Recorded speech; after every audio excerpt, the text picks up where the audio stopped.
हमारा टॉपिक है जी pressure in liquids. हम लोग लिक्विड्स के अंदर प्रेशर को डिस्कस करेंगे। इसमें सबसे पहले वो कहते हैं लिक्विड्स एक्सर्ट प्रेशर, कि लिक्विड्स जो हैं वो प्रेशर एक्सर्ट करते हैं, प्रेशर उन पर लगता है, ठीक है। और जो प्रेशर लिक्विड का किस डायरेक्शन में लगता है, तमाम डायरेक्शन में लगता है।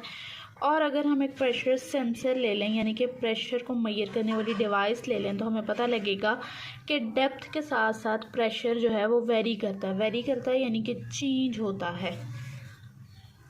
होता है, बढ़ सकता है, कम हो सकता है। वैसे प्रेशर जो है डेप्थ के साथ साथ, डेप्थ यानी कि गहराई, जितना पानी के अंदर जाते जाएंगे उतना प्रेशर क्या होता जाएगा, इंक्रीज़ करता जाएगा।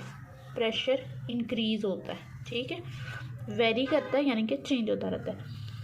अब हम लोग इसमें क्या करेंगे, सबसे पहले हम लोग डेरिवेशन डिराइव करेंगे कि किसी डेप्थ पे, किसी हाइट में अंदर जाके पानी की अगर हमने प्रेशर निकालना उस पॉइंट पर, उस हाइट पे कितना है जो कि लिक्विड लगा रहा है या लिक्विड पानी जो है वो प्रेशर लगा रहा है, उसको मेजर करना है। तो उसके लिए हम लोग ये डेरिवेशन देखते हैं। सबसे पहले ये फिगर है, इसी हमारे पास एक कंटेनर है, ठीक है। उसके अंदर जो है ना हम लोगों ने क्या करना है, एक सरफेस एरिया कंसिडर कर लेना है ए, ठीक है जी, जो कि डेप्थ कितनी है उसकी, यानी कि कितनी गहराई में, कितना नीचे एच हाइट पे है, ये हम लोगों ने ले लिया है। एक कंटेनर, उसके अंदर वाटर है और उसमें हमने ये एरिया ब्लैक कलर का सिलेक्ट कर लिया है, ए एरिया है। और कितना पानी के अंदर है, एच पानी के अंदर है, नीचे जाकर है डेप्थ में, ठीक है जी। Length of the cylinder of liquid over the surface will be H. इसके ऊपर जो है सरफेस के ऊपर हाइट कितनी है, एच है, यानी कि वो कितनी डेप्थ में, गहराई में एच है, तो ऊपर वाली लेंथ एच होगी। फोर्स जो लगेगी इस सरफेस के ऊपर वो उसके वेट के बराबर होगी। हमें ये पता है किसी भी चीज़ के ऊपर जो फोर्स लग रही होती है, हमें भी किसी चीज़ को लिफ्ट अप करना है यानी कि उठाना है, तो हमें कितनी फोर्स की ज़रूरत होती है उसे उठाने के लिए, जितना उसका वेट होता है उसके बराबर। तो इस पर जो फोर्स लग रही होगी वो भी कितनी लग रही होगी, उसके वेट के इक्वल लग रही होगी। उसके बाद डेंसिटी की बात कर लेते हैं। तो डेंसिटी क्या होती है जी, रो उसका सिंबल है, rho is the density of the liquid and M is the mass of the liquid above the surface, यानी कि इस ए सरफेस के ऊपर जो लिक्विड है उसका मास स्मॉल m है और जो डेंसिटी है लिक्विड की वो रो है। फ़िलहाल यहाँ वाटर है, वाटर कंसिडर कर लें तो वाटर की डेंसिटी जो है हमें पता है उसकी वैल्यू 1000 किलोग्राम पर मीटर क्यूब होती है, किलोग्राम पर मीटर क्यूब और 1000, ठीक है जी। ये हमारे पास है वाटर की डेंसिटी है। ये अभी फ़िलहाल हम लोगों ने इसकी जो है ना स्टार्टिंग की सिंपल जो है वो पढ़ी है कि क्या हम लोगों ने कंसिडर करना और किस तरह इसकी डेरिवेशन करनी है। हमें पता है कि प्रेशर जो है लिक्विड्स जो है वो लगाते हैं, लिक्विड्स पे प्रेशर लगता है और डायरेक्शन क्या होती है, हर डायरेक्शन में लिक्विड प्रेशर लगाता है। और उसके अलावा हमारे पास दूसरी चीज़ ये कि अगर हम प्रेशर सेंसर लें तो उससे हमें पता लगेगा कि वो डेप्थ के साथ साथ चेंज होता रहता है। और होता ये है कि जितना आप प्रेशर की जो हमारे पास डेफिनेशन है वो देख लेते हैं। प्रेशर हमारे पास क्या होता है, pressure is equals to force over area, यानी कि एक यूनिट एरिया पे जितनी फोर्स लग रही होती है वो हमारे पास प्रेशर होता है। अब हमने कहा कि लिक्विड जो है वो प्रेशर एक्सर्ट करता है, लिक्विड जो है वो प्रेशर लगाता है, तो इसका मतलब है कि लिक्विड्स को हम जिस कंटेनर में डाल रहे हैं उसके एक सर्टेन यूनिट एरिया के ऊपर लिक्विड जो है वो फोर्स लगा रहा है, तो ऐसा होता है। और ये जो फर्स्ट सेंटेंस है कि लिक्विड एक्सर्ट्स प्रेशर, ये उसकी एक्सप्लेनेशन थी कि लिक्विड्स प्रेशर लगाते हैं। और एक प्रेशर सेंसर से भी आप मेजर कर सकते हैं, देख सकते हैं कि आहिस्ता आहिस्ता प्रेशर जो है चेंज होता है, वेरी करता रहता है डेप्थ के साथ साथ। अब हम लोगों ने जो ये डेरिवेशन करनी है कि प्रेशर लिक्विड के अंदर है उस कितना लगता है, किस तरह लगता है, या हम किस तरह उसकी वैल्यू निकाल सकते हैं। इसके लिए हम लोगों ने क्या कंसिडर किया, सबसे पहले हम लोगों ने एक जी कंटेनर ले लिया है, उसके अंदर हमने सरफेस कंसिडर कर लिया ए, वो किसी हाइट डेप्थ एच पर है। फिर हम लोगों ने मास ले लिया है लिक्विड का स्मॉल m और रो ले ली है डेंसिटी। रो हमारे पास क्या है, डेंसिटी है उस लिक्विड की या वाटर की कह लें, m जो है हमारे पास मास है लिक्विड का, ठीक है जी। और h हमारे पास क्या है, हाइट है उस सरफेस के ऊपर।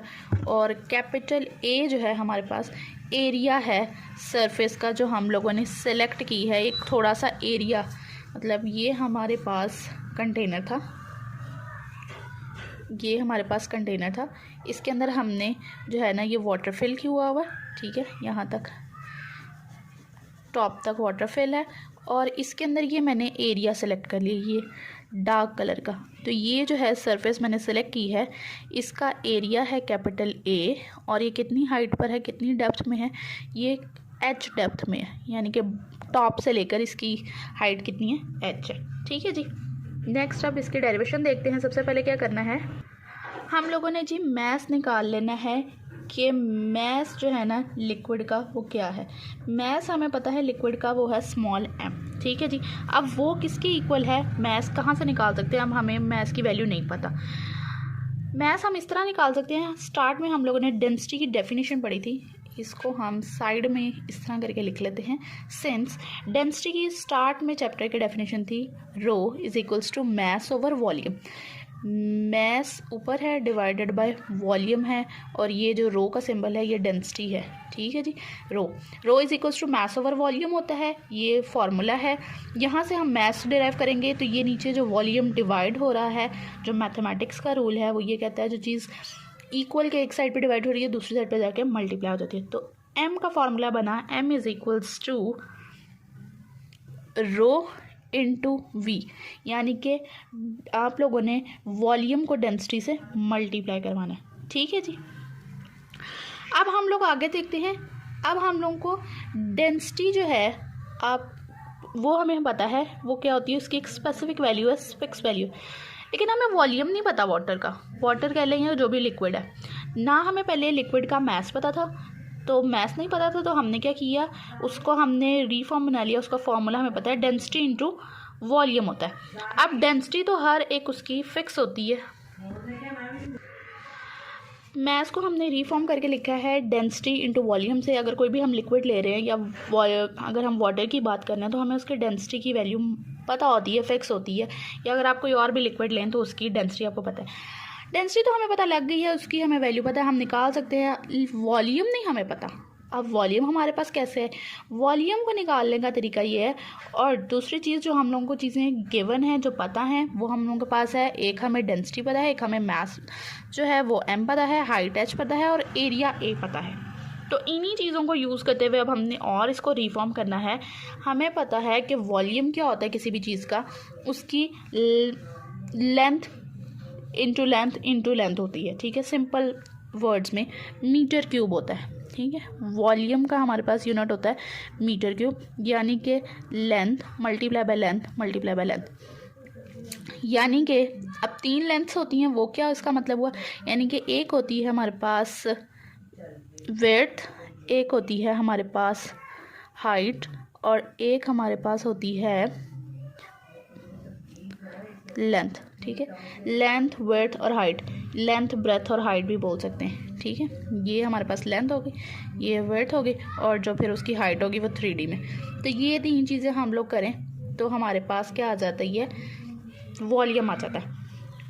अब फिर नेक्स्ट इज़, अब हम लोगों ने रो को वैसे रहने देना है, जो हमारे पास वॉल्यूम है उसको रिफॉर्म कर रहे हैं। हमारे पास एरिया है और हाइट है, गिवन में h है और a है। h तो हमें पता लग गया, हाइट है। विड्थ को अगर लेंथ से मल्टीप्लाई कर लेते हैं तो ये एरिया बन जाता है किसी भी चीज़ का।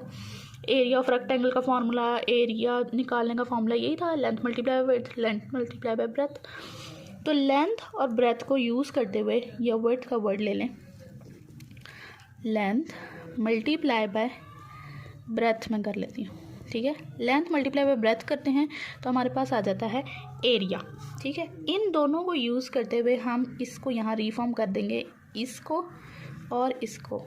इसकी जगह हम लिखेंगे एरिया इनटू हाइट। एरिया को हाइट से मल्टीप्लाई कर लें तो वो वॉल्यूम के इक्वल हो जाता है। ये सारी जो हमने कैलकुलेशन की है ये हम लोगों ने किसके लिए की है, वॉल्यूम बनाने के लिए की है, कि वॉल्यूम को हम यहाँ रिफॉर्म करके क्या लिख सकते हैं। तो वॉल्यूम को हम रिफॉर्म करके ये लिख सकते हैं। अब हम लिख लेते हैं यहाँ पे, ये सारी साइड वर्किंग आप लोगों की अंडरस्टैंडिंग के लिए है, आप लोगों को समझ आ जाए, ठीक है जी। असल डेरिवेशन ये चल रही है। मास को रिफॉर्म करके लिखा डेंसिटी इनटू वॉल्यूम में। वॉल्यूम क्या होता है, लेंथ होती है 3 टाइम्स, यानी कि लेंथ को मल्टीप्लाई कर लें 3 टाइम्स। अब वो लेंथ 3 टाइम्स कौन सी है, वो जिस तरह का आप लोगों की शेप होगी उस लिहाज से। तो आसान वर्ड्स में होती है लेंथ, ब्रेथ और हाइट, ये तीनों चीज़ें होती हैं।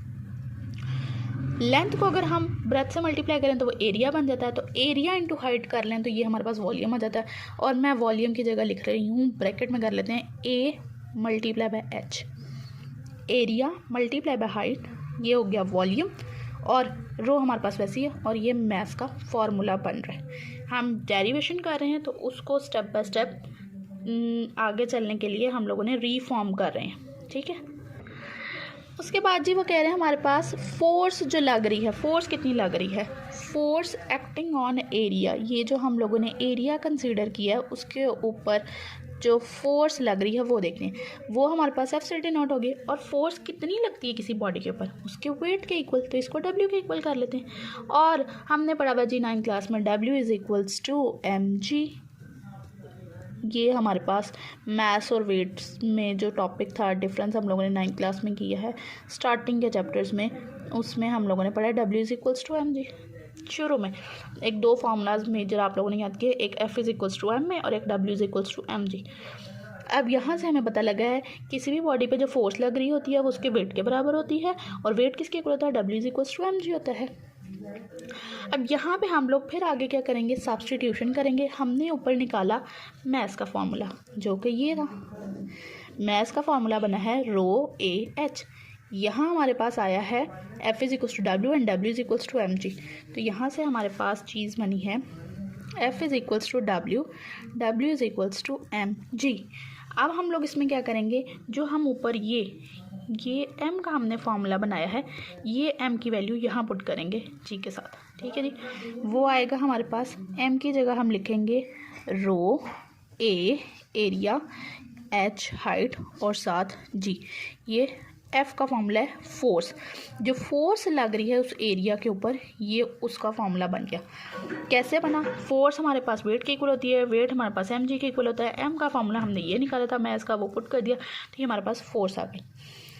हम निकालने क्या चले थे, हमने डेरिवेशन क्या करनी थी, प्रेशर की डेरिवेशन करनी थी कि लिक्विड में प्रेशर की क्या वैल्यू है, या प्रेशर के लिक्विड पे जो लगता है वो किसके इक्वल होता है, उसका फॉर्मूला।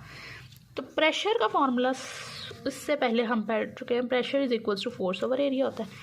ये फोर्स आ गई है, तो अब हम लिखते हैं कि प्रेशर क्या होता है, = फोर्स ओवर एरिया।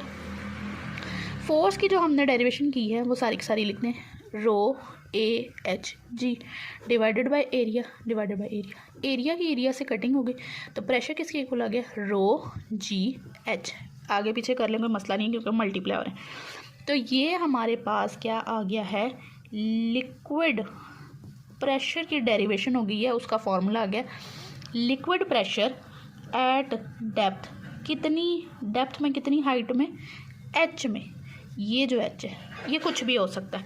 अगर आप जा रहे हैं पानी की डेप्थ में 100 metres down, 20 metres down, 40 metres down, 10 metre down, वो जितना भी होगा एच वो वेरी करता जाएगा। आप एच की वैल्यू चेंज करेंगे, बाकी आपके पास जो है ना वैल्यू आ जाएगी कि लिक्विड का प्रेशर क्या है उस पॉइंट पे, उस हाइट पे, 10 मीटर हाइट पे, 20 मीटर हाइट पे, 1 मीटर हाइट में।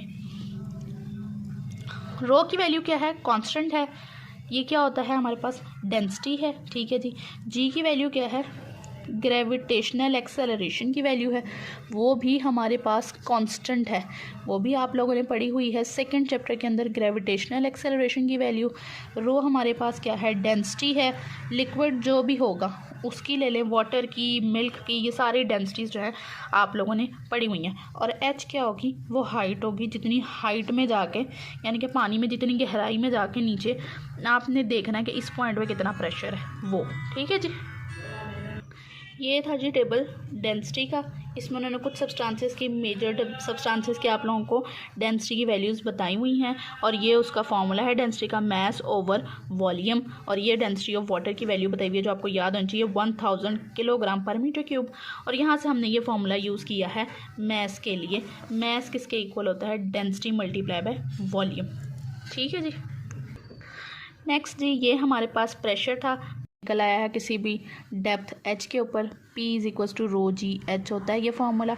और ये उन्होंने लिखा हुआ है it shows that pressure in liquid increases with the depth, के प्रेशर डेप्थ के साथ साथ इंक्रीज़ होता है, यानी कि जैसे जैसे आप गहराई में जाते जाते हैं प्रेशर आप पे ज़्यादा लगता जाता है। ठीक है जी, ये सारी डेरिवेशन थी। होप सो आप लोगों को समझ आ गई होगी। एक दफ़ा नहीं समझ आई तो उसको दोबारा रिपीट में करके सुन लें, फिर समझ आ जाएगी। इजी सी डेरिवेशन है, कुछ फार्मूलाज हैं जिनको रीफॉर्म करना है। सबसे पहले हमारे पास जी यहाँ पे मैथ्स है, मैथ्स को रीफॉर्म करना है। किस में रीफॉर्म किया है? वॉल्यूम इनटू डेंसिटी में। वॉल्यूम हमारे पास क्या होता है? लेंथ, ब्रेथ और हाइट होता है, तो उसको एरिया और हाइट में कर दिया है। नेक्स्ट स्टेप में हम लोगों ने क्या किया है? हम लोगों ने फोर्स लिखी है कि फोर्स जो किसी बॉडी पे लग रही होती है वो क्या होती है? फोर्स।